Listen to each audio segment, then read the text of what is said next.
I'd see him sitting on that couch all day long, just staring at that Hollywood hogwash. Our favorite show was Hollywood Hogwash.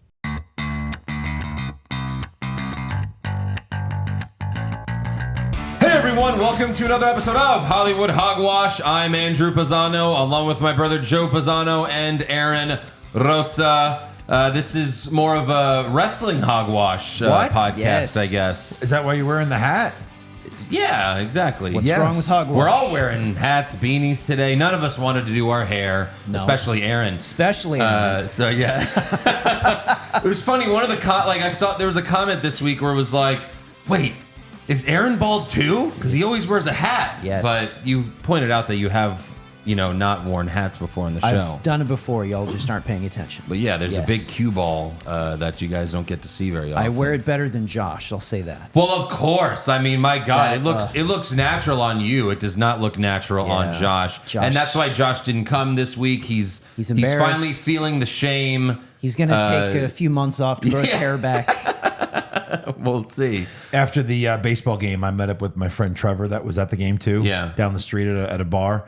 And I met some of his work friends, and they were making jokes because a couple of them were bald. Uh-huh. And they're like, "Oh, look at this guy with a full head of hair." You know what I mean? And Trevor's like, "Yeah, I've known him for 15 years. I think he has more hair now than he had back then." Probably. It's Italian, baby. Yeah. We'll take it. Right. We'll That's definitely some of the perks for sure. Some of the parts. The other, there's a negative side. We all have bread stomach, where you just eat a piece of bread and your stomach just gets huge. It's it's unfortunate.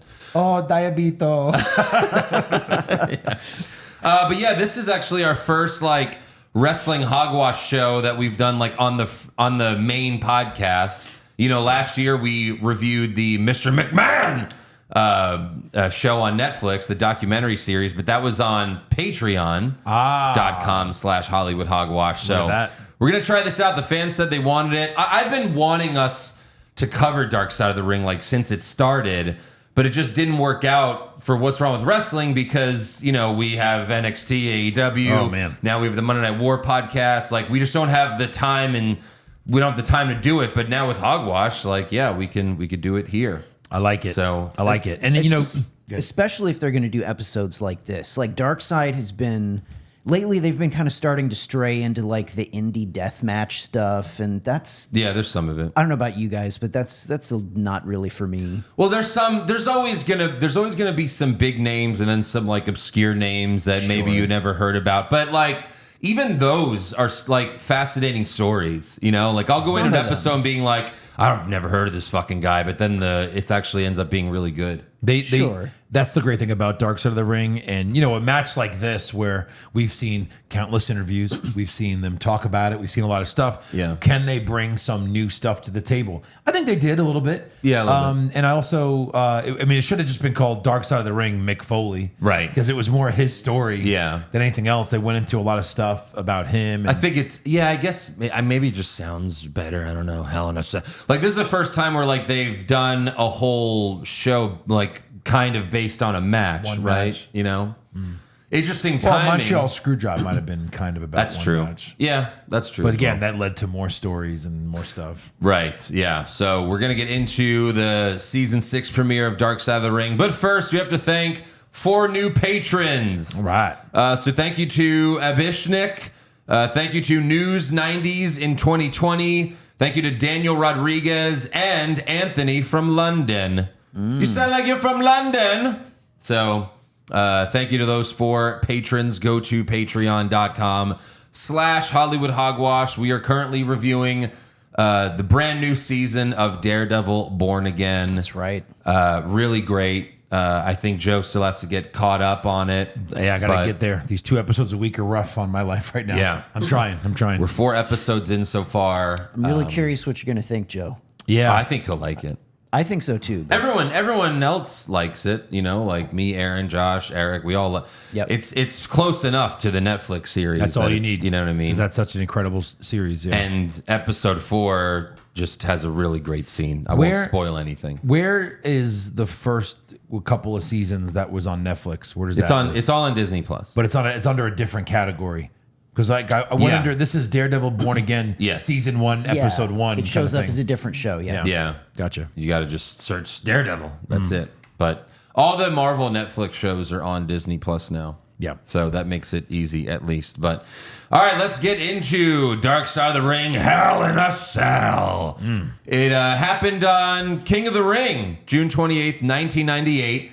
No one remembers who won King of the Ring that year. No. Because that wasn't the important thing. It's kind of funny, like they would never do something like that nowadays. Like now it's like after the first few Hell in a Cell just became a pay-per-view for over 20 years. Yeah. Like now, thankfully it's not, but certainly like now they wouldn't do a Hell in a Cell match like in the middle of a King of the Ring pay-per-view tournament, you know? Like that Yeah. was a strange time to do it. Yeah, but- because when was this match in that show? Couldn't yeah, have I been don't last. know. I don't even know who the main event was. It was probably Stone Cold, like King of the Ring '98. And by the way, it was Ken Shamrock that won King of the Ring Oh that my year. god, that's crazy. Which, like, I always liked Ken Shamrock, but like that went nowhere. Ken Shamrock beat The Rock. What? Yeah, I know. God, so they followed up this match with Shamrock winning King of the. Ooh. Yeah. Oh, right. Kane and Stone Cold, First Blood. Was the main event because that's when Austin got screwed. Yeah, and Kane wearing clothing from head to toe in a First Blood match. I remember you and I were like, "How is this fair? Right. If he bleeds, you won't even see it." It was a blatant screw job. Yeah. And that kind of turned into a Hell in a Cell match because then the cage lowered during that, and they were like, "What the Right. fuck's going on? The cage is lowering." Yeah. And then Mankind interfered, like Undertaker came. Yeah, like it was a whole ordeal. God, look at the poster. You've got Sable just because, right? Just Yeah. because. And then a guillotine with blood on it. Yeah. Oh, dang. They should have just done it. They should have just chopped their head off right there. We could have been done with Sable. You know? Yeah. As far as the results, this match was wow. The finals, King of the Ring. Yeah. Then this match. Yep. Then Kane and Stone Cold. Yeah. In the First Blood. Like, oof. Right. Triple main event right there. Yeah. Yeah. Wow. And Ken Shamrock didn't really get a big push from that King of the Ring win. No, he kind of he was only an IC champ. Yeah. But all right, back to Dark Side of the Ring. They show Undertaker tossing Mankind off the cell, and Al Snow is like, "Oh, wrestling's fake, but you can't fake gravity." Al Snow, I felt, was like the best one on this episode. Like, obviously, Mick Foley's the star, but like I felt like Al Snow did the best job out of everyone they had. Friend did. of the podcast. Friend of the podcast, Al that's Snow. right. Yeah. Yeah. But number 2 would be Jim Cornette. You know, Jim Cornette's always great. He's always great. Al Snow, you felt like he cared the most about Mick out of Yeah. everyone that was talking. You know what I mean? Right. Because he was like, He claimed to be like Mick's best friend, you know, in the Yeah, it wrestling makes sense. business. Sure. So makes sense, yeah. Jim Cornette says, "Until you saw it, you didn't believe that a person could physically do this and live." it's true. Great way to start the episode. They also show Mick Foley's wrestling home videos that they've shown on Raw in the 90s, you know, back when he was Dude Love, his first character, because he wanted to be like Shawn Michaels. He mentioned a story of him at a college party where he took a swig of red food coloring and did a splash on the floor, and then he spit the food coloring out and got excited by one girl's disgusted reaction to it. Yeah. And he said, "If I can't make people love me, maybe I can disgust them." That's great. That's the Like, most well- Mick Foley thing I've ever heard. Man. Makes sense. It's a good way to get noticed, I guess. And then they show Mick's wife. And Mick and his wife are an interesting combination because, like, you know, they showed their photos when they first met when they were young and she was very beautiful. But, like, now, you know, they're close to 60 and Mick has refused to fix his teeth. So he looks like a hobo. Yeah. And then his wife has done all of the plastic surgeries. Every bit of it. That a human being could do. Legally. So And it's some illegally. Yeah. probably it's a hobo married to an alien. Yeah. That's an interesting combination. Jesus. And I always thought we had heard rumors about them having issues and stuff, but I guess, they made it through all these years. Well, I mean, according to this episode, they had quite a few issues, mostly due to Mick Foley trying to kill himself in the ring. Yeah, sure. It looks like they both were in that Hell in a Cell match. I'll just say that. Yeah. With God. crazy. Having watching this episode as a dad, what an asshole. I Mick mean, so Foley stupid. is. Yeah, I mean, putting this putting his kids through that Yeah, shit, why would making you- them So dumb. watch Knowing that. even the Like, you know the spots you're doing, and Even you're gonna I have them Quit. sit ringside. yeah, why I would you quit, invite you're them ringside. Ringside. At least at home, you can be like, all right, turn it off, time for Yeah. bed. It's all fake. You guys don't understand. He's like Superman. It's like a fake show. You know what I mean? It's like, but when to bring them to the I Quit match where he's getting his head railed in, Like yes, I Ugh. get that Rock took some liberties in that match, but still, you know, chair shot spots are coming, and you're gonna have your kids watching that ringside. I think Jesus. just wrestlers are weird people. Yeah.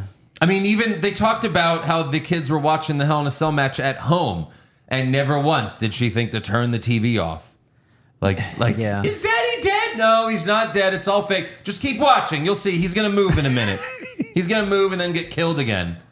Yeah. Even before that, and she knew the throw off the top of the cage spot was coming. She Yeah. knew about that one. Let me show the and there was 4-year-old never kids. like a, hey, maybe let's not watch this Yeah. pay-per-view. Maybe And, not like this that's where like sometimes I wish the Dark Side of the Ring guys would ask more questions. Like, did it ever occur to you to turn off the TV and then see what they say?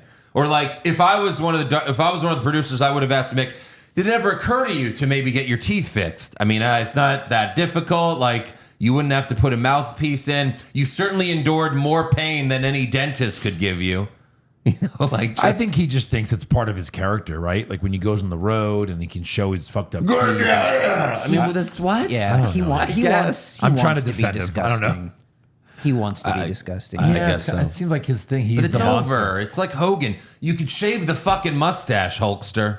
Yeah. You know, you don't have to keep bleaching your Maybe fucking now hair. you're gonna. What were you gonna say? No, that was it. Like, you don't have to keep bleaching your hair. An asshole. Yes, I exactly. I at least get it with Hogan. Do you realize what a fuck he would look like if he shaved that mustache off? He has. He would look. And he Well- has looked like a fuck. That's true. I mean, like now like- though, but he if- would just look like an old man now. But he's had a beard before, and the beard looks. Then he bleaches the beard. You Yeah. know, it's just strange. Yeah. He's a strange guy. Wrestlers are weird people. yeah. So then they show clips of Foley's feud with Terry Funk back in Japan, where they had the death matches with the exploding ring bullshit. You know, I don't. None of us are fans of that stuff. No. It's too much. When I was a kid, Terry Funk was just a bad guy Yeah. in WWE. There was a Saturday Night's Main Event, I believe, where he fought Hogan, right? Like Yeah. he was a good bad guy. Right. Was it after that run that he became this hardcore legend, like in the Indies, I guess, with Mick? I'm guessing, right? Yeah. Like, Yeah. he wasn't a hardcore guy when he was younger. I don't think I they don't did a know. lot of that shit, like Maybe in the not. 70s.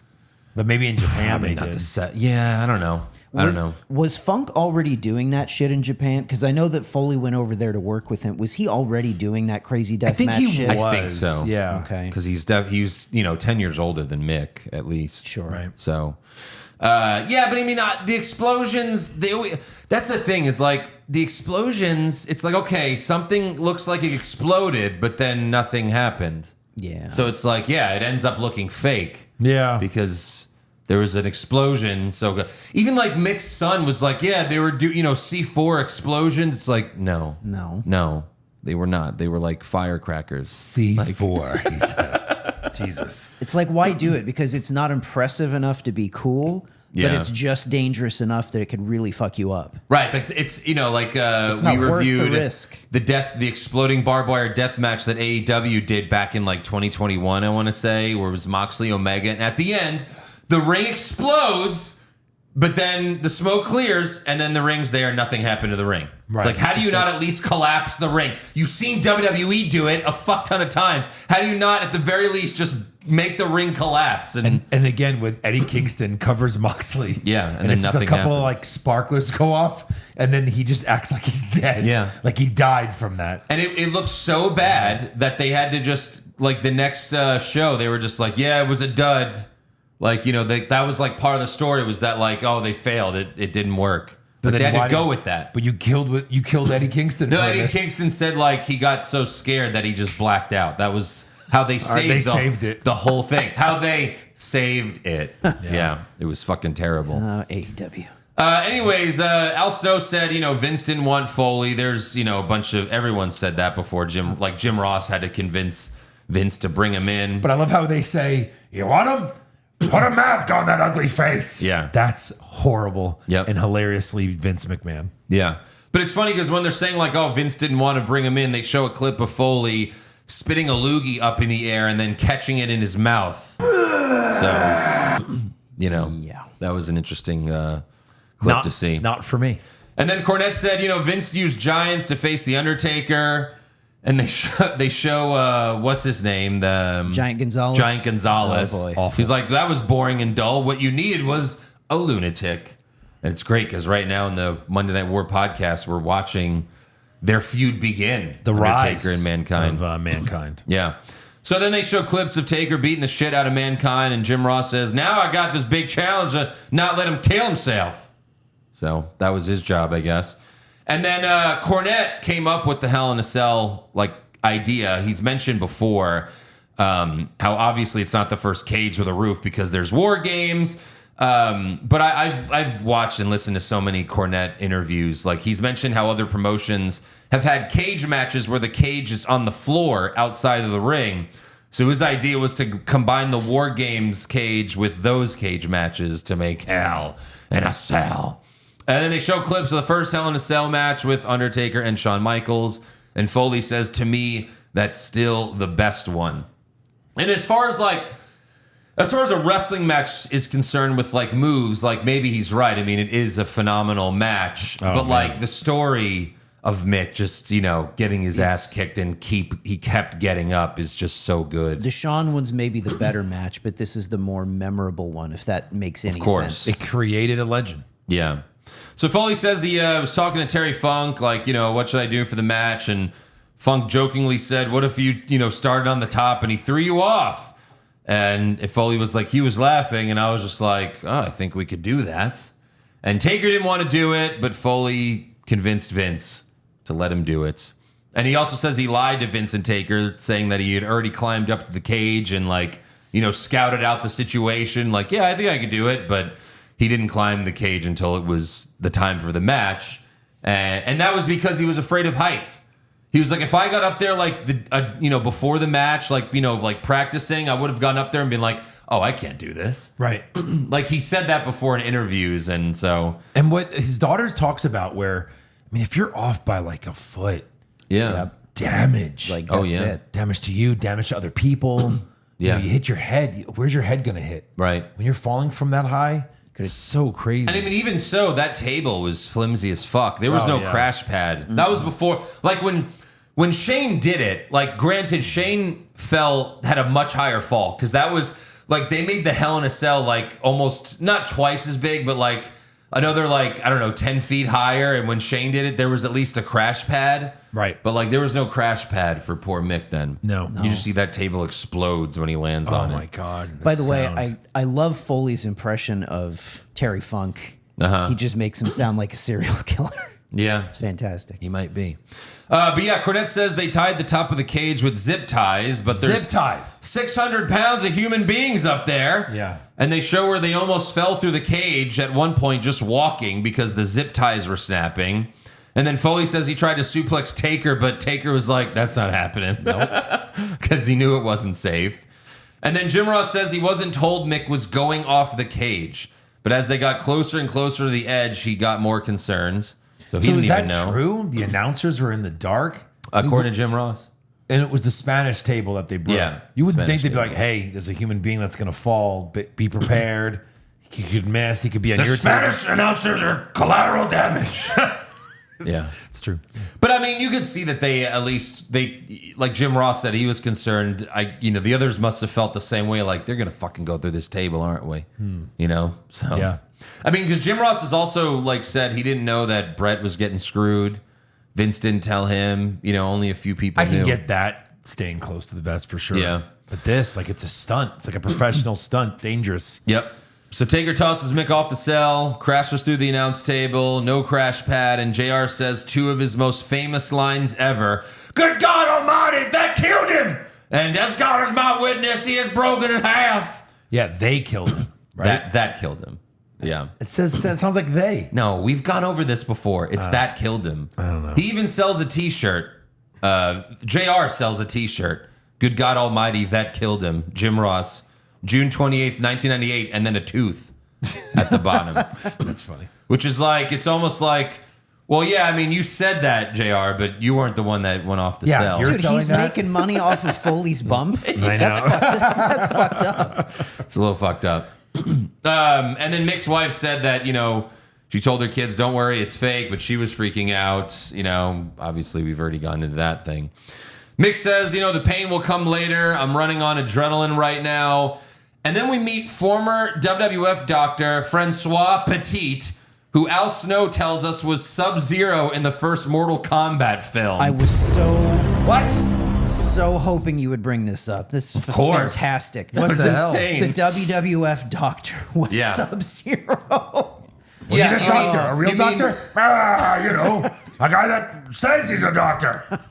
You want Sub-Zero? Yeah. It's like Chappelle Show. Hey, brother, I'm a doctor. You're a doctor? Fucking right, I'm a doctor. Yeah, he said Mick Foley was my number one patient. And he knew right away Mick had a dislocated shoulder. They brought out the gurney, but it didn't fit. So they had to raise the cell with the Undertaker still on top. Amazing. And then Al That's Snow. crazy. Al Snow and Gerald Briscoe both said, we thought it was over. They were going to take him to the hospital. However, Foley gets up, and then we see Terry Funk and Dave Hebner, they're both trying to stop him, but Foley escapes their grasp with a big smile on his face. And Al Snow says, that was the moment that really made him a star. But And I mean, it's- that had to have been the plan, right? Of course. But still, they're like, Yeah. hey, that was too much on a human being. We didn't realize how much the table would explode. Yeah. He fell off the cell. He got back up. Everyone says it was a real moment, but I think it was part of the plan. I think they all just said this to make the story better. Sure. Because then it's another real moment in wrestling. Yeah, true. But it's it's real enough. It's not he really fell. Yeah. And obviously I'm sure he could have quit the match if he wanted to, but if they really wanted to restrain him, they could have. You know? Right. Certainly if you wanted to restrain Foley, you wouldn't have Dave Hebner do it. No, stop, Mick. No. Yeah. But it was an amazing moment, and Because that was how long into the match that he goes off the freaking cage? that was early. Early. Yeah. Yeah. Or Yep. his friend and mentor, whose fucking idea this was in the first place. Right. You would exactly. think this whole match was actually 30 minutes, but the fact that they did all of this in 17 minutes. Yeah. All these spots. And most of including that the is- gurney, right? Yeah, and most of that is Mick just laying down. Right. Most of that is Mick not moving. Yeah. But it was an amazing point of the story. And like Al Snow said, it was that moment that he became a babyface in the fans' eyes because, Yeah. it was amazing. Then they go for the chokeslam spot on the top. Foley says it wasn't supposed to break. He was supposed to just chokeslam, and then Taker was going to slowly push him through the cage, and Foley was going to easily fall to the ring. But the zip ties snap, and Foley falls through the cage, lands hard in the ring, and the chair hits him right in the fucking face, too. Jesus. Yeah. And then another famous JR line, somebody stop the damn match! And the ref says Foley was knocked out cold. Dr. Petit says Foley's eyes were not responding at that point. And then Taker dropped down to the ring, and the ref says Terry Funk told Taker, hit me, to take the focus away from Mick while they tend to him. How did they think they were going to make that spot work? Doing the choke slam where it wasn't going to break. Yeah. It was just going to break Yeah, zip ties? a little bit and Right. slowly. How did they think that was going to go? Yeah. Did they think they were going to slowly fall into the ring? No, that's It's weird. I don't. That and once they realized it was zip ties, Yeah. they had to have it was, known it that already thing was gonna, breaking earlier. Yeah, they had to have known that was going to go immediately. But still, that's too dangerous. That's even more dangerous than off the cage. God. Because you can't control how the thing's going to break. Is there any chance that Foley wanted to do that specific spot all along and he just never wanted Yeah, his wife to know? I was thinking about 'cause she that. never would have greenlit it. Because Undertaker chokeslam him in a way where he's not on the part of the cage that he chokes. He kind of lifts him and kind of pushes him a little bit. Versus when you do a chokeslam, you're on the same square of the mat. He just lands right next to you. I feel like he kind of lifted him and kind of, you fall over there just in case. Because when his Because wife you want to was be in that same square of Yeah. cage that No. collapsed. Well, if that would have happened, Taker probably would have broken his legs. or neck. Yeah. yeah, because his wife was saying she felt betrayed by not knowing about that spot. So Yeah. maybe 'Cause she Mick just thought- wanted to yeah. do this spot and didn't want to tell her. I don't know. I don't know. Because, Mick's also talked about how he couldn't get he couldn't get air for the choke slam because he was so already fucked up from falling off the cage. He was like, I think that saved my life, that I couldn't get air, because if I got more air, then I would have fallen flat, and I would have probably ended up landing on my neck because of the fall, like because of the so much space. But the fact that he didn't, like, he kind of landed on his ass first, and yeah, And he said he was out for over 40 seconds. yep, yeah. And then the tooth, right? The tooth. Well, yeah, we're going to get to that. He says, as I came to, all I could think about is how to create an image for TV. I got a massive wound underneath my lip. If I could find a way to stick my tongue through that massive wound, it's going to make for a great TV moment. But no one really saw that. What they saw was, yes, his tooth sticking out of his nose. And Cornette says one of the doctors said it went into his throat, but because he was breathing so heavy, he sucked it up the other way and it came down through his nasal passage. This is hard to watch. Yeah. Man. But what an image. Another great image, of course. Wow. And then Taker wanted to get to the finish, like, all right, we've done enough, but Foley was adamant on doing the tax because he said this was the first time WWE had ever done a tax spot. And they've played audio from Undertaker, but like, there's better audio of Taker talking about this because, like, he's talked about how he's like, I told Mick, like, we don't need to do the tax. Like, it's okay. We can end the match here. And, like, Foley was just like, no, we got to do the tax. So they do the tax. And then Undertaker tombstones Foley for the win. One of the few times where the wrestler that lost was really the winner. Right. You know? For sure. Another example would be Stone Cold and Brett at WrestleMania. Yes.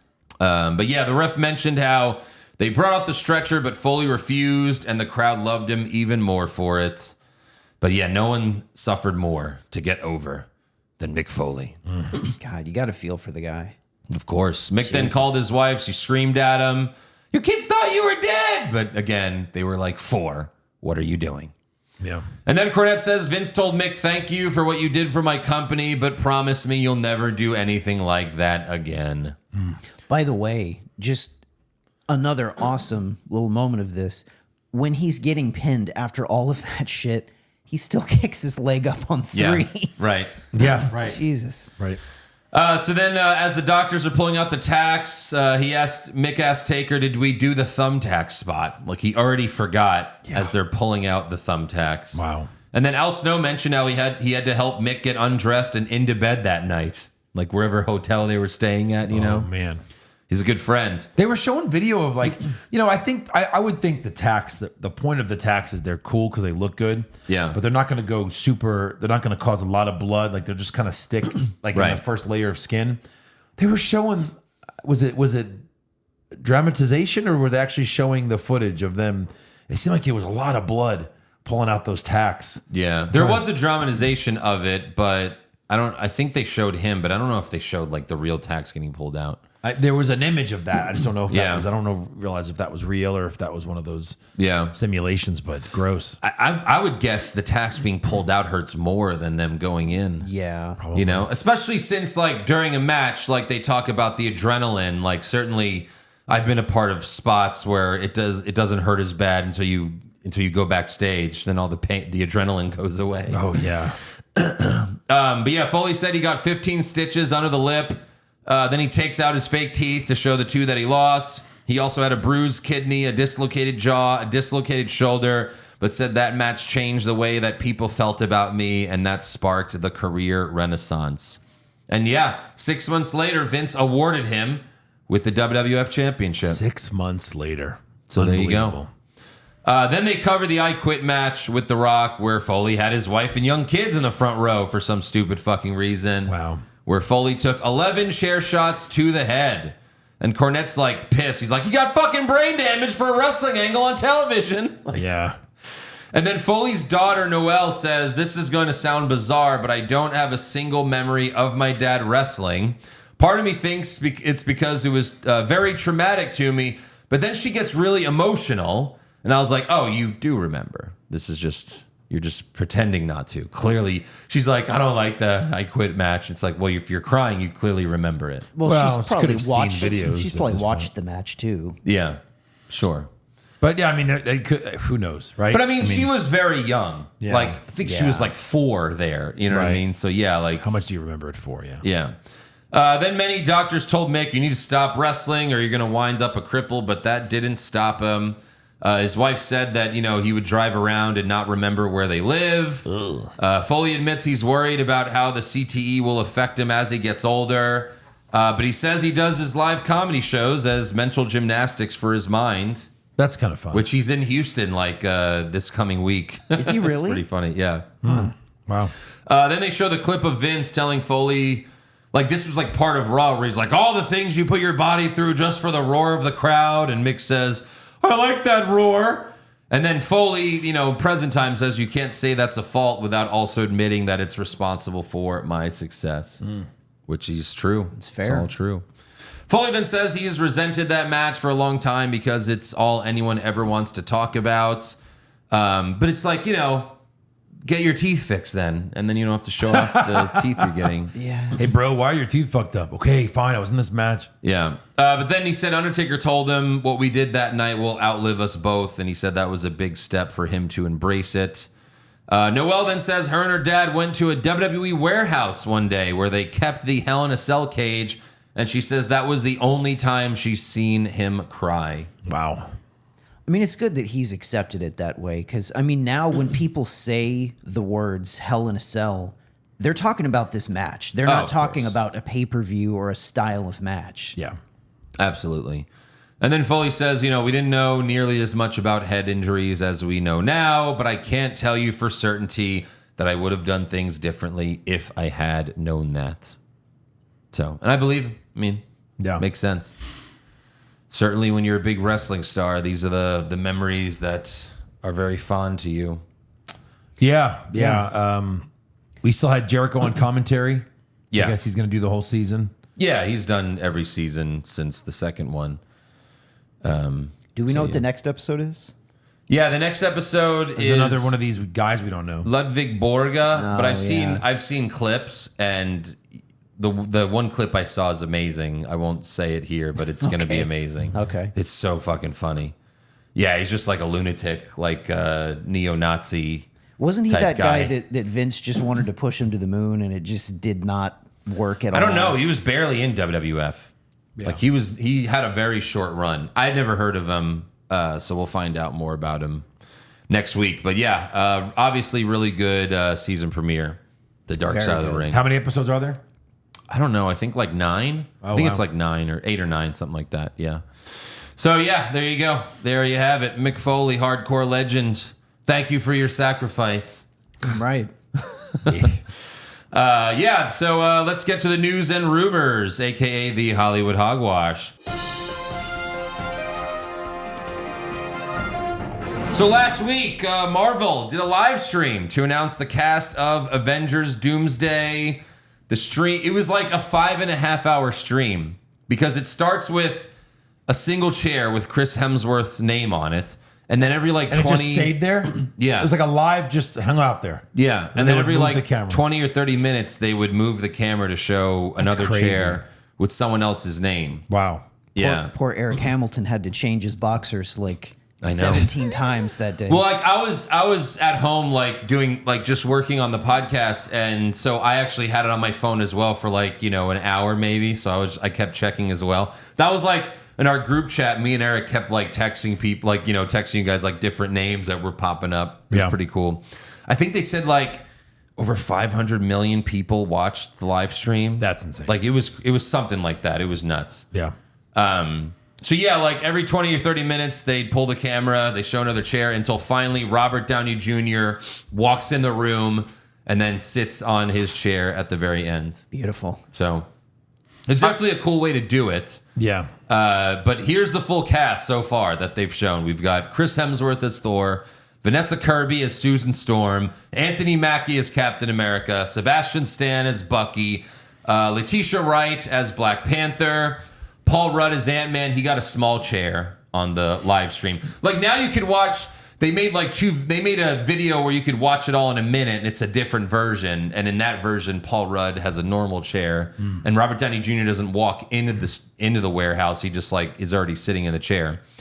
We got Wyatt Russell as U.S. agent, Tanak Huerta as Namor, Ebon Moss back. Namor of all people. Yeah, Namor. Interesting. Ebon Moss Backrack as Thing, Simu Liu as Shang-Chi, Florence Pugh as Yelena, Kelsey Grammer as Beast. That was like the first X-Men name. Yep. Lewis Pullman as Sentry. So like the Has Thunder, Sentry like played in something yet? the Thunderbolts. So not yet. He's about to. Oh, okay, right. But like, yeah, like all the Thunderbolts are in it.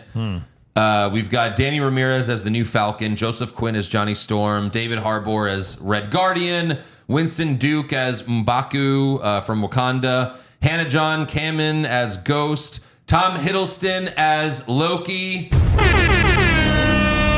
That was awesome. Patrick Stewart as Professor X. Ian McKellen as Magneto as well. That was huge. It's like once he's in it, it's like, okay, so they're just putting everyone in this? Like all the X-Men? Well, interesting. I mean, you see exactly where they're going with this. Yeah. It's Avengers versus X-Men, man. Okay, maybe. But why would they be Maybe. fighting each other? Because it's Battle World, man. That's Okay. where this whole thing is going. Maybe.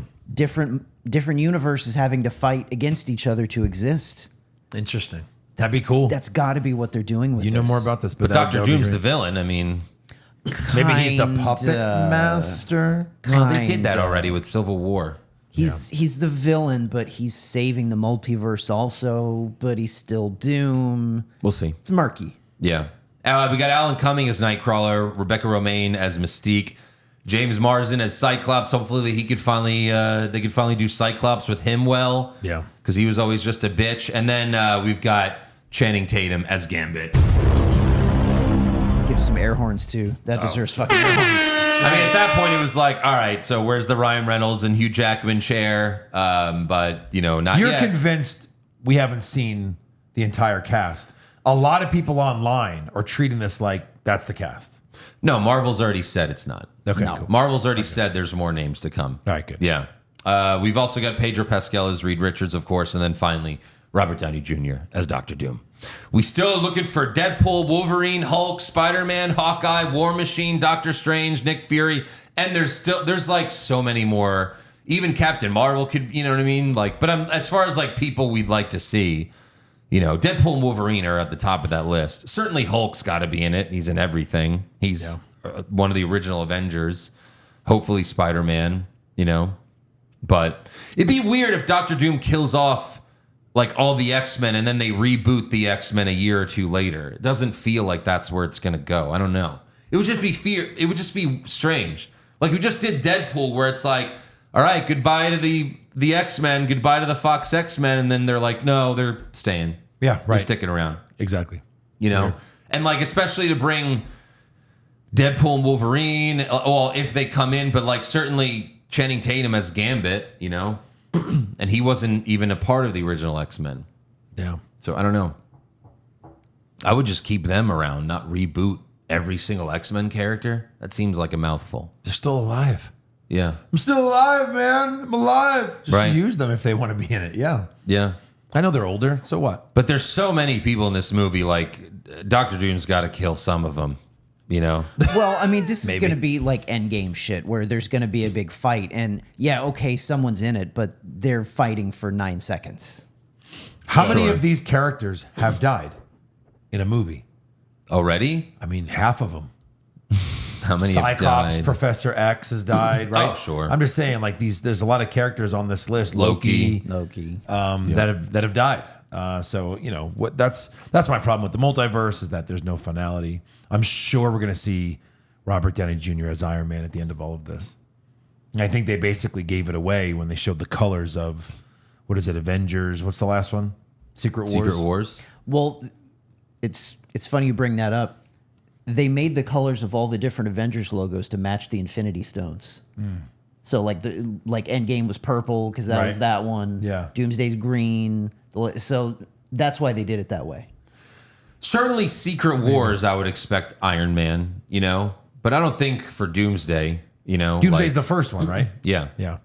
So, We'll see. That and they've already said that Iron Man's death in Endgame is part of this Doctor Doom story. So Well, but we're seeing But they something. said it's not the same Tony Stark. No, obviously it's that would not. make no sense. no, but that's going to play into his character somehow. Sure. We'll see. Yeah. All right. Yeah, we'll see who they add later. I'm very excited. Maybe some will be saved for a trailer. Maybe some will be saved for just the movie. You know? And I'm sure they're going to be giving us misinformation. Like Elizabeth Olsen already said, she's not returning as Yeah. Scarlet Witch. But Sure. I mean, do we believe that at this point? Yeah. We didn't really finish her story.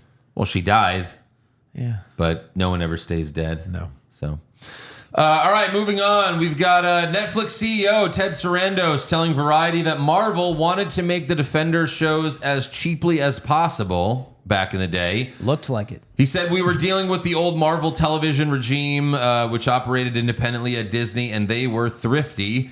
Every time we wanted to make the shows bigger or better, we had to bang on them. We wanted to make great television. They wanted to make money. I thought we could make money with great television. As producers, whatever Marvel didn't spend, they kept.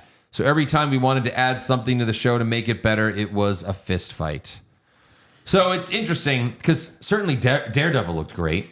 That show pissed me off so bad because after watching the MCU develop, seeing what Avengers turned into, and then Daredevil was a huge success, awesome show. How could Defenders not be? I mean, obviously it wasn't going to be Avengers level. It was smaller scale. But Yeah. how could it not be a massive success? And it was just such a disappointment. I liked it. Well, he's talking about literally every show, all the shows, like every single Sure. Daredevil, Jessica Jones, Luke Cage, Iron Fist. He's talking about all of those. Yeah, I kind of group all of them together. Defenders was the worst of them, but all of the non-Daredevil shows except for Jessica Punisher. Jones season 1 and Punisher. Yeah. Like all the other ones, all the Defenders shows were not. But I don't think more money would have made those shows good. Like Daredevil was made cheap for like when you compare it to everything else, it was made cheap and it was done really well. Like sometimes a grounded show like Daredevil made cheap works out pretty well, like it was good. I think Disney should do like they spent $60 million on She-Hulk. What a piece of shit that was. And it's funny because like even the new season of Daredevil, again, I love the new season, but like there were a couple of times where he's outside, but you could tell it's a green screen. It's like, why not just go outside and turn the camera on instead of just going in front of a green screen? It's just that lazy. It's just kind of lazy, I guess. But Keep it in the studio. We don't have to go Yeah. rent anything or right. go on hi, location. Mark. Oh, hi, Mark. Yeah, exactly. Oh, right. Hi, It's Mark. just weird shit like that. But yeah, like you could make something good. It doesn't have to be $1 billion fucking dollars. Also, Giancarlo Esposito recently spoke with IGN at Fan Expo in Cleveland, and he said he'd be interested in joining James Gunn's DCU as Freeze, Mr. Freeze. Interesting. Which I think he'd be perfect for that because Mr. Freeze is kind of like Mr. Freeze is not like Arnold. Like he's No, kind of like a boring guy who's just like straight to the point. I'd love to see him play it like the Mr. Freeze from Batman the Animated Series. Yeah. He would be a great fit Why for did he that. specifically bring that up? I don't know. He's always like politicking for a role. Yeah. Like he said he wanted to be Professor X in Marvel, and then they're like, no, you're going to be this other guy in Captain America. Obviously did a good job, but he was barely in it. So yeah, I mean, this stuff usually doesn't work out when people campaign for roles. It's very rare that they do it. But he's probably like saying like, oh, if maybe the fans start an uproar, maybe James Gunn will listen. Because certainly Marvel has done that in the past, where we want the other Spider-Man's back. They're like, fuck, this rumor's gotten too big. We better make it happen. James Gunn still hasn't cast a Batman. No. Nope. But like again, so a couple of screenings have come out of Superman, and apparently there's a monster surprise in it. I wonder Yeah. if it's they did it. Maybe. And then Yeah. this is the. I mean, that's how you do it, right? that's how you do it, especially how if it's you an do it. unknown. Yeah. You know what I mean? Right. But yeah, Yeah, it'd be cool. interesting. Also, Deadline reports that Ketchup Entertainment is in negotiations to buy Coyote versus Acme from Warner Brothers for around $50 million. Interesting. If the deal goes through, the film would hit theaters in 2026. So after hearing they shelved this thing, they locked it in a vault and it's never coming out. They did a tax write-off. Now apparently we're close to a sale. But like imagine they do this like after years of hype, years of you can't see it, and then it sucks. That Like sucks. imagine after all that it sucks. And they this were all- film better be really fucking good. That Yeah. would be and they were all just like, hey, this was a piece of shit, but it's never coming out, so let's all this was the greatest movie ever made. I mean, at the very least, it has to be really fucking good. To I go bet through in the their trouble. contract, they would say something like, "Hey, say that you guys changed some stuff, like you spent money and changed some stuff. Doesn't make us look like assholes. We Right. just took a write off just to save our company." Like whoever's running Ketchup Entertainment, they had to have at least been like, well, let us see the movie to make sure Bottom it's right? it's good. Yeah, I know, but Who is Ketchup? Have you I don't heard of know. him? No, Ketchup? What a Yeah. name. but like certainly they like that had to be part of it. Where it's like, well, if we're gonna buy it, we need to see it first to make sure it's good, right? Ketchup Entertainment, You would hope. Who knows? independent film company. They did the last Hellboy the Crooked Man, Okay. which I don't think it did very well. I don't think any of the non-Ron Perlman ones did well. Yeah. So it's a small time independent film company, but we'll see. I mean, it has my interest, just because of the whole you can't see it thing. Sure, I want to see it. Yeah. Also, Disney's Snow White remake came out a week ago, and it only made $43 million domestically its opening weekend. It's currently at $143 million globally, but it's been estimated that it needs to make between $400 to $500 million to just break even. How? Why do these movies cost so much? How? Unbelievable. How could they have sunk that much money into it? You could have just hired little people, but no, $100 million just for the dwarves. Well, it was all Jesus. CGI, right? Yeah. And I've seen some clips. But still, it's insane. That's What's insane. Rachel Zegler? Uh-huh. I mean, the interviews with her are just so That's cringe. why. They're 'Cause so everyone cringe. hates her. They're so cringe. She's such an asshole. She- You gotta be likable if you're an actress and an actor. yeah. That's why people go. If we hate you. Tom Cruise took a dive for a little while. He couldn't make a movie for a few years because he fucking jumped up and down on Oprah's couch. And these Right. Disney live action remakes, they haven't been making like a ton of money, have they? Like they've done okay, but Yeah, I think there's been some exceptions maybe, but sure. She's like, the original Snow White cartoon came out in 1937. Yeah. And evidently so. So we're going to read. It's like, oh, bleh. It's like just, you can say things like that. In Just say it the better. interview, she's just like, and then, she gets saved by the prince. Like, that's not going to happen. She doesn't need a man. It's just like, oh my God. Why the fuck do fucking girls want to go see the Snow White movie? What the hell does Disney sell but romance? Yeah. That's what all their movies are at the end of the day. I Right. grew up watching Disney, and I thought that's how true love worked. why are Yeah. you doing I thought a you fucking just see the girl and then you fall in love and get married. Even I bought into that shit. Why are you doing a fucking Disney movie when you know every one of them is a princess finding a fucking cock? Oh, and by the way, she lied. Her and the prince get married at the end of the movie. Spoiler alert, in case anyone was going to see So it. he saved her. Yeah. I mean, he still kisses her and she still wakes up from the kiss. What? Yeah. I know. I wanted to look it up just to be like, well, let me see what happened. Oh, okay. Yeah, same thing. But I think like she was the queen at the end, like she was the ruler and he was just like the, I don't know, maybe. We'll see.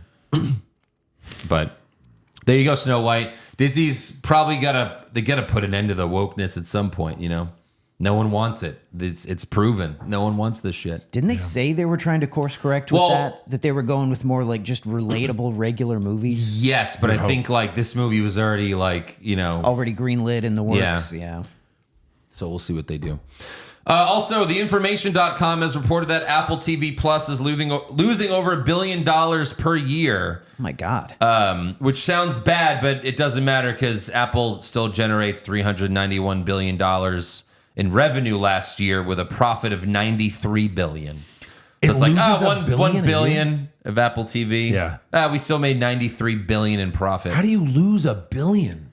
because they don't have enough subscribers and Wow. they pay a lot of money for this shit. Well, because like I'm a perfect example. I know that Apple, it just has a bunch of like award bait shows, like all of these classy dramas, and not everybody wants to have. Ted Lasso was on that, right? Sure. Yeah. But Yeah. not And everybody Severance. wants full-time access to shows like that. It's like you'll watch them once and Yeah. then you move on. You don't need year-round access to Apple. No, right. Like when Ted Lasso was in there, I paid the $4.99 a month, and then Yeah. when they canceled, I got out. You know, I shotgun Ted Lasso in 1 month, and then I was done. Yeah. $5.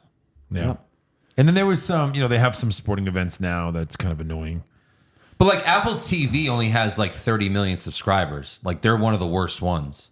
Like they're lower than Paramount. They're lower than Peacock. Wow. Like they don't have many Crazy. subscribers. Yeah. Crazy. Like 30 million. Netflix has 300 million. Just to compare. I'm shocked they even make their own content if Yeah. they're that bad. I know. Like obviously Netflix is doing great. Amazon is second, but that's mostly because everyone already had Amazon Prime before it was even a streaming service. Like, you get both, and then Disney 124. So most of them do struggle. That's the thing. Like that's why you go on there and it's like, oh, HBO and Paramount and Peacock are all teaming up for these like. You get all of them for 6 months for $10. Like that's why they do these package deals. Right. So that's all I've got. What do you have? I have a few things. We have some Gen V news. Okay. Showrunner Eric Kripke says first trailer and release date announcement for Gen V season 2 are coming soon. Nice. He says he thinks this season is better than season 1 and it's going to be worth the wait. So that's coming out before season 5 of The Boys. Yeah, that makes sense. Yeah, for sure. because they said they were going to like play off each other the alternating seasons. Right. I think. Nice. Still curious to see where they go with that actor's death. How they're going to fold that in. Right. That's true. Yeah. That'll be interesting. I wonder, because obviously there's one more season of The Boys, but like they've expanded this universe. Yep. So like someone in The Boys is getting a spinoff. Someone will. Sure. Like we've talked about our predictions, like who's dying at the end, right? But like someone in there is getting a spinoff. You would think so. They have to. Everyone wants it. That and is Gen V going to keep going after The Boys is done? I would think so. You would think at least another season or yeah. two. Right. Interesting. Some Invincible news. This isn't super new, but I still wanted to mention it because it's near and dear to me. Robert Kirkman said that Thrag has been cast for season 4. We don't know who it is yet, Right. but we have a casting for Thrag. This guy is going to be a big fucking problem. He's bigger than Conquest. He's stronger than Conquest. So we're going to see this guy coming soon. Yikes. Some video game news. There's a new game coming out later this year. It's called Marvel Cosmic Invasion. Yes. It's going to be, did you see this? Is this the side scroller? Yes, it's Yeah, gonna- Eric showed me. Yeah, it's going to be like in a old X-Men arcade game style. that's cool. Oh, it's side-scroller. like Teenage Mutant Ninja Turtles, the arcade game. Exactly. It's just like that. Oh, wow. X-Men, Ninja Turtles. So some of the playable characters, Captain America, Spider-Man, Venom, Wolverine, Yeah. Nova, Storm. So we'll get some member berries from this for sure, I would think. Oh, yeah. Interesting. It's so hard for me to I'm trying to find new games to play and nothing interests me, So Yep. it's like I'll definitely play that. I think they've learned that there's big time nostalgia money in Oh, for sure. our generation now. So they're getting smart with this shit. Yep. Coming out in, I think it's April, possibly May, but pretty soon, Accountant 2 is coming out. Yeah. I finally got around to seeing the first one a couple weeks ago. Mm-hmm. I always had it on my radar. I heard good things. It's fucking great. It's really good. It's a great Yeah. movie. And Oh yeah, now they added the Punisher, so it's going to be. He was in the great. first one. he Oh, he was? was? He was Yeah. in the first Oh, one. I didn't know. There's a little bit of a twist in the first one. But gotcha. yeah, all the early feedback has been that it's really great. The trailer looks pretty good. They've said it's like the tone's a little different from the first one, but the chemistry with the two of them is. Doesn't it apparently- come out in April? I think like I think it's early April. Yeah, like, it's very soon. like in a couple weeks maybe. So I'll be looking out for Very that nice. one. I saw this story recently.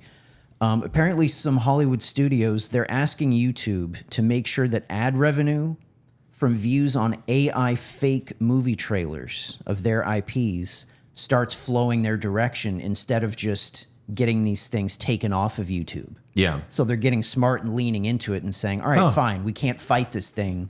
So let's at least just make some money off this shit. Yeah, interesting. a lot of companies have already been doing that for a long time. Whereas, like, if you use someone's song, they're not going to block your video, but they're just going to you're going to share the revenue with them. That's happened That's happened with our podcast many times. They'll get their cut. Which yeah. is so much better. Like, just, yeah, like, don't block the fucking video. Just, sure. Allow the money to flow. Yeah, exactly. Sure. And the last thing I had, Passion of the Christ 2 is going to be. It's going to start filming in August. Shut up. Back with a vengeance. I mean, like, Dude, what I mean, the I'd fuck? be okay if it was yeah, that. it'd be hilarious. Caviezel's returning as Jesus. And, Well, obviously, he bet. I mean, that's the yeah. whole point. He's got to return Yeah. as Jesus has to return. Because at the end of that movie, they just showed him talking to people. It's not like they had a big thing where what the he. fuck could the sequel be? I don't know. Well, see, that's In the Is Mel story- Gibson doing it? In the well, story, that's part 2 of the news. Is Mel Gibson cameos as Martin Riggs? Riggs.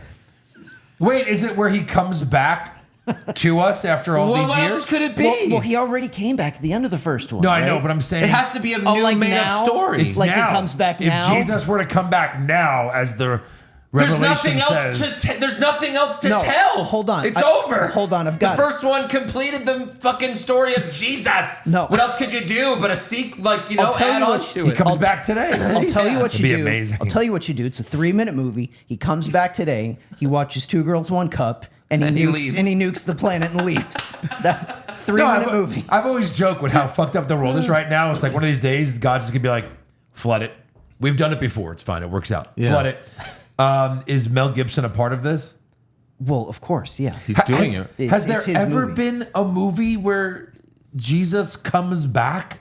There How has has to have no been. one made that? I'm sure they have. It just sucked. Someone had to have made it.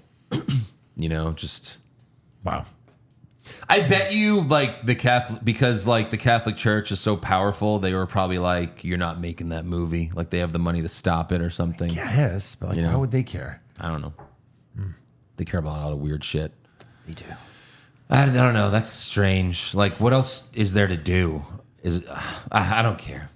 I never saw the first one. I'm super interested Really? in this. Yeah. You didn't? I saw it out of sheer curiosity. It's brutal. It's just yeah. The beatings and the I know. tearing away of his eyelid and stuff. I remember I was working at the theater. My high school girlfriend like came out of the theater and she was very dramatic. She was like, "Oh my god, it's gonna change my life." Yeah, it doesn't change your She's life. a It's like whore. watching Hostel. Anyways. Yeah, no, I know. I love the South Park episode on it where the kids go see it, and then like they don't show obviously the footage, but they just show the theater, and then you just hear outside the theater like, "Ah!" And then they demand to get their money back, so they go to Mel Gibson's house. And then he's yeah. like chasing them Mad Max style. And he's like, "Give me back my money!" And it's his actual face. It's so great. I always wonder how they do that. You know what I mean? How they can use the actual celebrity face sometimes. Yeah. Free game. great. Fair game. Fair game. All right, so that's all for news and rumors. What are we watching this week, everyone? Or the last couple weeks? I guess. finished Reacher season 3. Yeah. Great show. Great finish. Trouble just seems to find him. It just seems to just find so this weird. guy. It's great. How much did you watch? You just watched some of the first episode Watched and you were a out? few episodes. You yeah. did? Okay. First season was good because you're learning about him. Second season wasn't as good in my opinion. Third season, I feel like it got its fastball back and it was really good. Yeah. A couple of cool twists and he's huge. That's the whole thing. And I'm not spoiling anything. course. Like in the first episode or in the trailer, you see this. There's a guy almost twice his size. And in real life, this is a just gigantic human being that's just in some movies. So it's kind of cool. It's like, has he met his match? And there's a point in the show early on where the guy punches him and he's just fucked. So you're like, if one punch, because eventually they're going to have to fight in Yeah. the show. You're like, oh, it's going to be insane. And just that one punch like almost fucks his world. So you're like, how is he going to beat this guy? So it's cool. Is it the Great Khali? It is not, surprisingly. I Is need to make some room for that Is in my it schedule. the tall So good. actor that was in the Oddities that never wrestled? Yes. Kurgan, whatever his name is. Yeah, whatever. Yeah. What have you been watching? I finally finished True Detective season That 1. finally. I finally finished it. I will die on this hill. That season, good as Breaking Bad. I mean, it's fantastic. It's up there. It's fantastic. amazing. As far as like shows that are just one season, Yes. that's number one. Yeah. Yes. You know? Yeah, I knew Amazing, you would love amazing it. I've show. wanted you to watch it since I saw it. I think I watched it like a year ago, but yeah, I'm so glad you saw it because it's so fucking good. Yeah. And that's rewatchable. I will watch that again one day. It's so perfect. It is. It it's is. dark, but like, oh yeah. And It's like McConaughey doing McConaughey shit. That's why the I've always been best. a big fan of his. It's my favorite thing of his. it's Like, it's he's just perfect so great. because everybody's flawed and it's Because everybody's McConaughey, interesting. 99% of McConaughey's roles is he's like the happy-go-lucky guy, which again he's great at. Like he's great at doing that. This is like the one role where he's like the depressed guy who thinks the world is just like fucked up and it's worth like life is meaningless. Like, oh, it was so great. Woody Harrelson, yeah. It was Have you ever seen The Time to Kill? McConaughey's like first role, the court case. Is that the one with Samuel L. Jackson? Yeah, great You movie. saw it? Yeah, Unbelievable movie. he was really good in that. Yes. I'll Yeah, check it great out then. movie. That's a good one to watch, like with the wife one night if you're looking Yeah. for something, because it's a classic. It's not a 3-hour movie like all the new ones are. I'm sure it's like a nice, tight, like right under 2 hours, and Sure. super powerful. So Nice. so good. I finally started watching season 2 of Severance. I watched Right. the first episode. Really good. Very excited to see. I know season 2 is all out now, so I'm gonna definitely binge that this week, and then I'll come back. But And that's on Apple TV still? yes, Yeah. And the other thing about Apple TV we didn't talk about, like, there's these 3-month trials all over the internet, and they constantly pop up. I've done multiple free trials with the same email. They don't even care. They're like, just please, we're desperate at this point. Wow. So like, if you pay for it, you probably don't have to. Damn. Like that's the weird thing. Yeah. I also saw Black Bag in theaters, which it's Michael Fassbender and Kate Blanchett. I was Right. going to ask you about this. Yeah. Soderbergh, right? Yes. Yeah. I think so. Yeah. Yeah, it is. Cause like I love Michael Fassbender, but he's never in anything. So I was like, holy shit, he's in a movie. Let me go try it out. And it was good. Like not amazing. Like I would recommend seeing it in theaters once. Like it was a good Thriller. thriller, spy, intelligence movie. They're a married couple, and yeah, it's good. I was Mr. really, and Mrs. Smith-ish. That's what I thought at first, but it's really not that. I was really curious because I saw something about we can't fucking trust Rotten Tomatoes, but it's at least kind of some kind of indicator. Like the critic score was in the 90s, and I think the audience score was like 70. Yeah. so I was Great, like, though, okay, that's Right. I was shocked at that too. interesting. I felt like, the critic score was way high. I mean, it was a good movie, but like, it's not something that you would go back and watch over and over. Certainly, but it is an interesting thing where it's like, if a married couple, if they both work for the same intelligence organization, like how can you trust each other? Because the black bag meaning is just like where it's like, hey, where were you? Like, how was your day? Black bag. So it's like you can, if you're both Interesting. married, you can get away with just saying black bag for everything, So then you like Who's that woman you're having dinner with? Black bag. black bag. Sorry, black bag. Plus, those spies, when they're like the top spies, like they're having sex with people to get information and stuff. Right. Yeah. So it's not quite like that. They're not like straight up spy. They're not like James Bond level spies. Like I'll just say that it's not like this action movie or anything. But it's good to see once. But all right, let's get to some fan questions. Let me pull them up. Bill Capri can't believe Robert Downey Jr. sat 5 hours in a chair for a teaser. That's good. That's a good joke.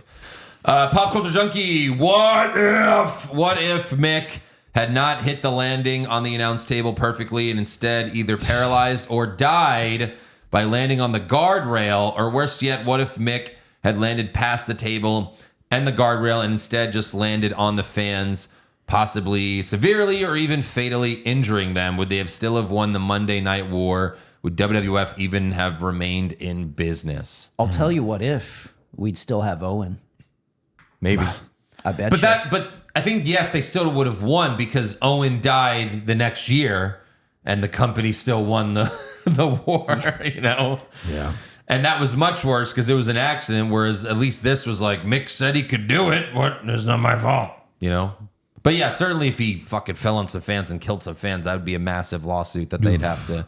But I don't think Vince would have ever let the company go out of business. No. That would have been hard to land on fans, like, because Yeah. it was there. He was still never going to behind. miss that bad. Yeah. Yeah. Yeah. Yeetle Juice, who do you think Marvel has failed more on character storylines / development, Hulk, Blade, or Nick Fury? Well, Blade is 0 because they haven't done anything. Nick Fury, just because of I don't know. secret. I mean, the Secret Invasion shit. That's pretty bad. That did sour him. And then I Hulk wouldn't was in quite a bit. She-Hulk. Yeah, that's true. Hulk, they have. I was like, Hulk's not that bad. She-Hulk. Oh no. They've definitely fucked Hulk from such a strong start with Ruffalo in Avengers. Yeah, when it's he true. stole the show. It's true. He's It just was never that good. He's never that. He was never that good again. That character was never that good again. And like, yeah, Smart Hulk was in the comics, but it did not last long because it wasn't well received. And they were like, okay, bring back regular Hulk. And look, I liked Smart Hulk in Endgame. I thought it was like a fun little surprise. For one movie. But like, yeah, because he had to be Smart Hulk so he could do the snap. But now he did the snap. Let something go horribly wrong again, and he's the fucking OG Hulk again. That's what we gotta need. be what they do. Yeah. World Breaker Hulk's not Smart Hulk. Right. You know what I mean? He gets out of control with his rage. But then in She-Hulk, he comes back and he's still Smart Hulk, and he's like, "Hey, meet my son." Scar. It's Scar. fucking terrible. Who's from a different planet. It's like, what's up, Yeah. man bun? They need to just like Thanos snap that whole fucking show. Jesus. Get rid Please. of that shit. Dude, I mean, if they want to go back to fan pleasing, and they were very good at that before, maybe Doomsday is like, I'm getting rid of some timelines, and it just shows She-Hulk is like, and then it's just gone. The whole crowd will just pop. Mark Ruffalo also gets snapped, and then Ed Norton comes back.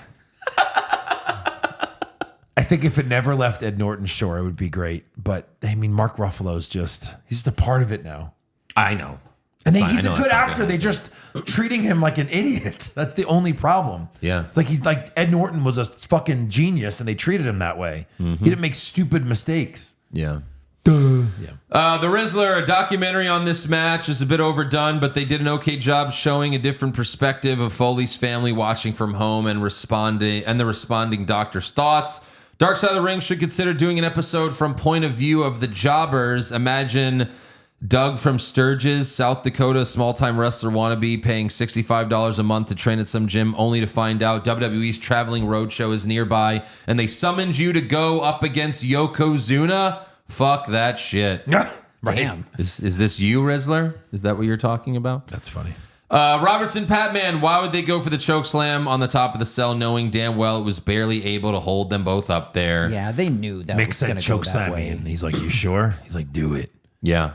Also, who's on your Doomsday wish list? Mine is Nicolas Cage, Ghost Rider, Tobey Maguire, Red Hulk, and Eric Bana Hulk, since today's Hulk sucks. I want to see Tom Jane Punisher again. That'd be cool. That might be asking a lot. I know. That's probably like a near zero chance. That's if we were gonna see him, it was gonna be in Wolverine Deadpool with like the Blade crew and everything. Right. Yeah. Right. American Psycho, I'm just going to express my opinion in saying you should drop a few AEW pay-per-views because they are trash, and I feel like when y'all do good shit for Hogwash, the podcast, it's just better and the mood shifts. Also, Andrew, I'm concerned for your mental health. No one should endure this much pain to watch crappy TV. Yeah, I had like a conversation with my butler. I was like, people are dying on AEW. What would you have me do? And he's like, enjoy, Master Pisano. Take it. They'll hate you for it, but that's the point of the podcast. So It's good. I must endure. Yeah. Amir, I watched the first 2 episodes of The Studio with Seth Rogen and a bunch of cameos. I think y'all will like it for an in-between major TV show review. I'm going to check it out. I got to finish Severance, and then I'll check it out. I'll probably get a free membership to check this out. Yeah. I don't... preview the trailers look okay, but I'd like to see Seth Rogen in a show again. He seems like he's certainly playing someone that's older than he is, because he's only like 40, but he looks 60. Interesting. Is that He all? looks so old. I thought he was like late 40s, early 50s. He's 42. That's all. Because I knew he's only a couple years older than me. Huh. Like he looks so old. He looks like does. he's in his 60s. He looks like he's 53. Maybe it's all the weed. I don't know. Yeah. Strange. Omar, how do we feel about the cast reveal for Doomsday? Not the actual cast. I mean the actual act of the cast reveal. Maybe I'm just old school and I miss when reveals. When a reveal was when a trailer was dropped. Not to mention now trailers give you beginning, middle, and end of movie, making it almost pointless to watch. Dude, I'm glad somebody else said this because when we were all doing the group text that day, I was the one person that bitched and said, couldn't they have saved these people for the movie as surprises? And they all told me to shut up and said it was awesome. How much better would the movie have been if they saved half these names as surprises? Yeah, but you can't do a movie. It can't be half surprise. You can't have 20 surprises. Okay, that's not going to work. I get that, but give us some. Like, you're just give us everything up front. I'm gonna. We're believe already buying tickets to this movie. I think Andrew's right. I think they'll be the surprises, and they'll be way better than these mid memes that they put out there. Like Fantastic you're Four, kind of knew that. Old school Right. X-Men, cool. Hope they're not a big part of this movie, honestly. We've seen their path. Then they kind of ran through their path again. I don't need a third level of storytelling for fucking Ian McKellen's Magneto. So I hope that these names are all just brief moments in this whole dimensional shit that we're doing. And then the big names, the Deadpools and Wolverines of Yeah. the world, are going to be the surprise where it's like, holy shit. But it's like also they don't even have a trailer yet, so this is just Marvel wanting to get you excited. It's just hype. That's all it is. Yeah. So I'm fine with it. Amraj, Joe, have you stuck with White Lotus? Just finished episode 6. It doesn't feel like the same as season 1. Dude, I don't understand. It's all incestual weird shit. It's not fun. I mean, I'm gonna stick through it because you know what I mean. Like, because the thing about what makes the show good is like you see this moment. If you guys have never watched it, like in the first scene of the season, something happens. Then it goes back a week, and everything leads up to that. Oh, one of those. Right. So it's good, and you want to like kind of catch up and see. But it's this weird. It's just slow. Like usually shit has happened by now. It's just moving really slow and. This family's all fucking. I don't know. It's weird. I don't know what's happening. It says if I don't know if you guys can watch UK shows from there, but if you can, watch Gangs of London, one of the best shows on TV right now. Season 3 just finished. I didn't know you guys were allowed to have 3 seasons over there. Right. You know? Yeah, and the Like seasons are usually 2 episodes. Most British shows are like 2 seasons at the most. But maybe I'll check it out. Andy Piccone, I was at this event with my dad when I was 12 years old. Still the coolest thing I've seen in my life. Oh, he's talking about Hell in a Cell. Oh, shut up. He was there. That's Damn. awesome. Unpopular opinion, the spot through the top of the cell was better than the one through the table.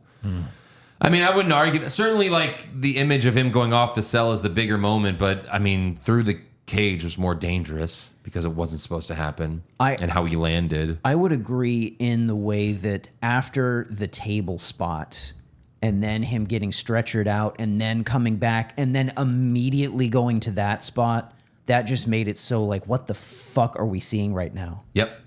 For sure. Speaking of British shows, have you guys ever seen the Benedict Cumberbatch Sherlock? Oh, yeah, it's amazing. It's awesome. It's from 2010 to 2017. It was 4 seasons, but every season is just 4 episodes, but they're 90-minute episodes. It's interesting. Okay. They're little movies. mini movies. Yeah. Unbelievable. It's got a 9.1 out of 10 on IMDb. Wow. It is unbelievable. Oh, yeah. That The show way he is figures awesome. stuff out and like I feel like it's the best kind of rendition of what Sherlock Holmes would have been in real life. You know what I Yes. mean? Where he's just overthinking and he's figuring shit out and it's great. That's one that one of these days I'm going to try to convince Andrew on because I know that like if I just say great. Sherlock Holmes, you're probably going to go, that's not really for me. But the show, it's very modern. It's very good. That's one that I would rewatch. I think you would like it, Andrew. 9 Right. Emmys. Maybe I'll check it out. Yeah. Was that before or after Star Trek? Interesting. Before he did, What was it called? The Wrath 2010, of just Khan movie? Sherlock. Huh? The show is just Sherlock. It's called Sherlock. Oh. I'm trying to remember when that Star Trek movie he did came out. I think the Star Trek movie was after he Yeah, started 2013 playing Star Sherlock. Trek. Yeah. How come I Yeah. don't see it in IMDb? That's weird. It's 2010. You got to go back. I know. I'm at 2010. Sometimes it shows as like the last year Oh, the that's show right. was. Yeah, you're right. Yeah. Yeah, so I guess that's what made him famous. I think so. Because I remember, like, Star Trek was the first time I've ever heard of Benedict Cumberbatch. Yeah. You know? Like, Yeah. that was most people. Yeah, that's why I was excited about that because I'm a Star Trek fan. I had already been watching Sherlock. So when they cast him as Khan, I was like, oh, this is really interesting. Khan. Yeah. Good movie. All right, that's all for fan questions and comments. Make sure you subscribe to the podcast. We've also got the video podcast on YouTube. Go check it out, Hollywood Hogwash Pod. Follow the show on Twitter, Facebook, Instagram, and TikTok at Hollywood Hog Pod, and become a supporter of the show at patreon.com/Hollywood Hogwash. Again, we just finished season 3 of Invincible, and now we're going through Daredevil Born Again. What a fucking show it is. So watch it with us there. Patreon.com/Hollywood Hogwash. And we'll see you guys next week for episode 2 of Dark Side of the Ring with Ludwig Borga. Just wait. We'll see.